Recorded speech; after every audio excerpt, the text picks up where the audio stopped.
Yo, what's up guys? It's Noah here, and in today's video, we're going to be talking through some player props I like on Prizepicks for today's NBA slate on Wednesday, October the 25th. Second day of the regular season, guys. We got a massive slate on Wednesday, 12 games tonight, so obviously there's going to be a lot of props to like and a lot of props to choose from. For the sake of this video, I'm only going to give out 2 plays just because I am making this video the night before on Tuesday night. It's 1 a.m. Eastern time when I'm recording this video. But I wanted to give you guys some early plays I liked for this Wednesday slate.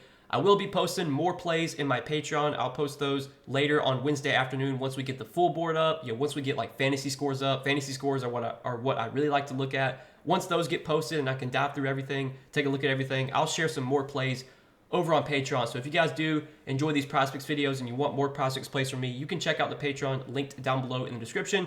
Give out Prizepicks plays there. I do DFS content as well if you post DFS or if you play DFS. I also have a Discord chat that's available for Patreon members, so you can chat with myself, you can chat with other members of the community. Check that out, link down below in the description. But before we do talk through our plays for this Wednesday slate, guys, just make sure, as always, if you guys enjoy these Prizepicks videos, you hit that like button down below, hit that subscribe button if you have not yet, and be sure to go sign up for Prizepicks as well. If you don't have an account on Prizepicks yet, you can use my promo code NOAH when you sign up, get your first deposit matched up to $100.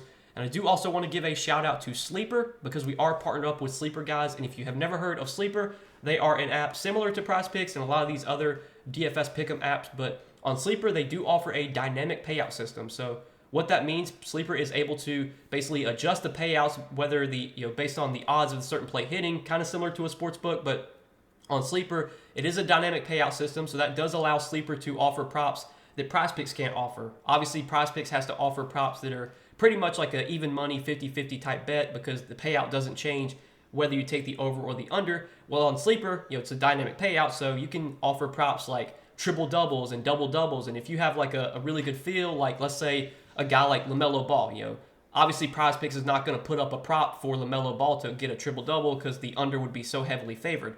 But if you have a good feel that LaMelo Ball is going to get a triple double, you could go take that over on Sleeper and get like a probably like a 2.5x or 3x payout for that, and pair that with another prop, and you could potentially make like a crazy high payout entry. Sleeper does offer up to 100x payout. So if you are one of those people that really likes to chase those high payouts, I do recommend giving Sleeper a try.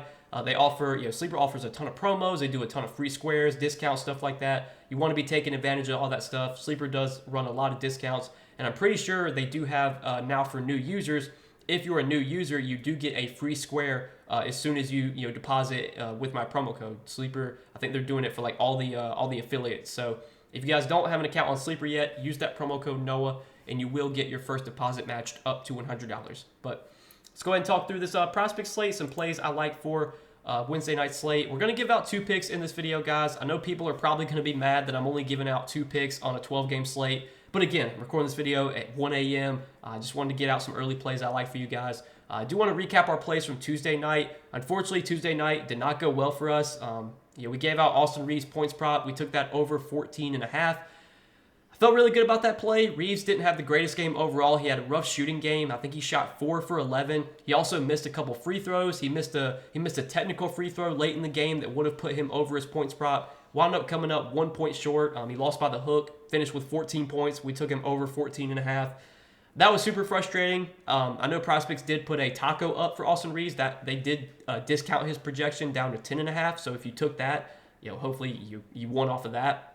But then we also took Kevin Durant's points prop over 26. That line got bumped all the way up to 28.5 after the news came out that Bradley Beal was not going to play.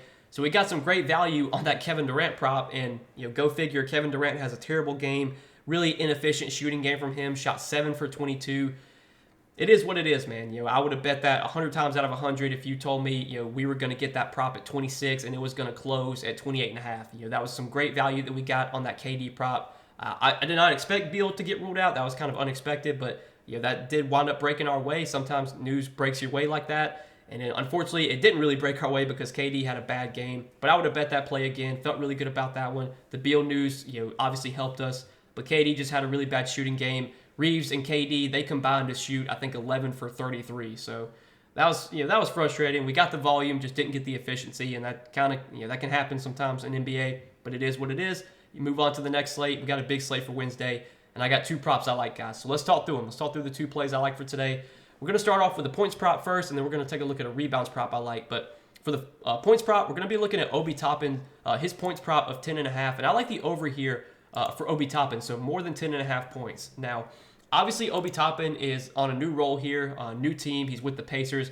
He is expected to start at power forward. He is expected to be their starting power forward this season. And I would assume that most nights, Obi Toppin is going to play around 30 minutes, if not more. If we take a look at Obi Toppin's game log in the preseason, so he played 4 games in the preseason with the Pacers. He had 7 points in 15 minutes. He shot 3 for 7 in that game. He had 8 points in 18 minutes, shot 3 for 7. He had 7 points in 18 minutes, shot 3 for 6. And then in one preseason game, he did get up to 26 minutes and had 17 points on 6 for 9 shooting. So really Toppin only played close to full minutes in one preseason game, and in that game, he did have 17 points, shot 6 for 9. And I would expect, about 26 to 30 minutes. I think there's a good chance we could see more minutes from Obi Toppin if he's playing well. It's a really good matchup here against the Wizards. This is one of the better game environments on the slate. If you do look at the 12 games today, this game does have the 3rd highest total on the slate, only behind Kings Jazz and Hornets Hawks. 235 total here, 7-point spread. It's expected to be a close game. It's expected to be a high-scoring game. I know the Pacers last season were one of the fastest-paced teams in the league. I think that's probably going to be the case once again this season. The Wizards, I think they're probably going to be somewhat of a fast-paced team as well, especially now that they have Jordan Poole, who is someone that does like to push the pace.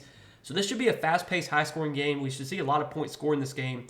And Toppin, he's shown the ability to produce when given minutes. He was decent in the preseason. In the one game, he played 26 minutes. He did have 17 points.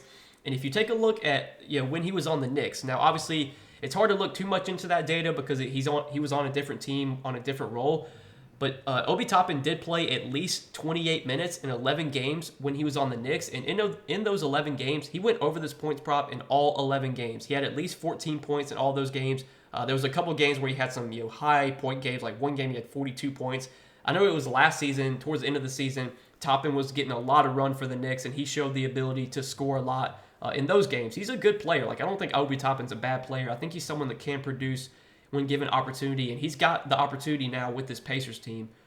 So this is a play I do like for today. Obi Toppin more than 10.5 points. And if you do look at DK Sportsbook right now, Toppin is favored minus 130 to go over 10.5 points. So anytime you check a sportsbook and you look and see that the odds are favoring the over on the play that you like, that's usually a good sign that you're on the right track. So this is a play I like for today. Obi Toppin more than 10.5 points.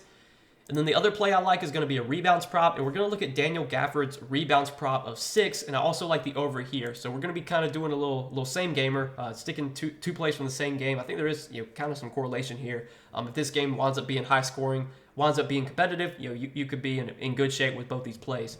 But let's talk about Gafford's prop, why I like this one. So first off, if you take a look at DK Sportsbook right now, on DK Sportsbook, Daniel Gafford's rebounds prop, it is set at 6.5.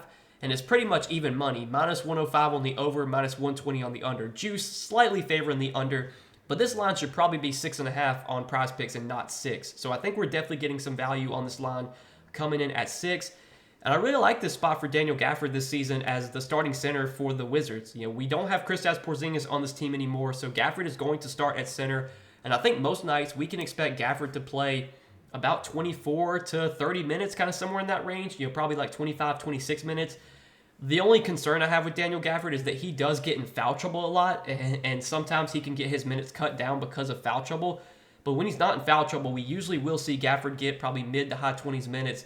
And if you actually take a look last season, in the games he played without Kristaps Porzingis, 15 games last season, Gafford played without Porzingis. I'm pretty sure he started in all those games. I'm not 100% sure on that, but I think he did start in all those games. 13 out of those 15 games, he was able to get at least 7 rebounds. So he went over this line in not all those games, but 13 out of 15 games last season. Daniel Gafford went over this 6 rebounds line. 13 out of 15 games without Porzingis, he went over this 6 rebound line. The 2 games he went under, he had 2 rebounds in both those games. 2 rebounds in 14 minutes against Sacramento, and then 2 rebounds in 20 minutes against Utah. But every other game, he played at least 19 minutes and had at least 7 rebounds. Gafford's typically been a good rebounder. He's a guy that does kind of live under the glass. Miles Turner on the Pacers side, he has never really been like a guy that's going to rebound a ton. He's never been a guy that's going to gobble up a ton of boards. He's not like a Clint Capella. So I think this is kind of a good rebounding matchup for Gafford too. I think he will have plenty of open spots for him to grab boards in the paint because Miles Turner doesn't really live in the paint like that, and he's not a guy that really dominates on the glass.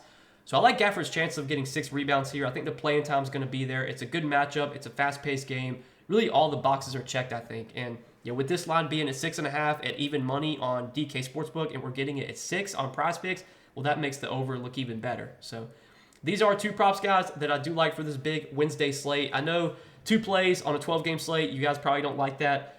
I will try and give out more plays some days, but right now I'm making this video at 1 a.m., so it's hard to do like a full deep dive into the board. Honestly, I got to go to bed after this, but I did want to go ahead and make a video the night before, get out some plays early that I like for you guys. As always, guys, I'll be sharing a lot more plays for today over on Patreon. I'll be sharing them later Wednesday afternoon once we get more plays, once the fantasy scores get posted and I can look through those. I'll be sharing plays on Patreon. Check that out, linked down below in the description if you are interested.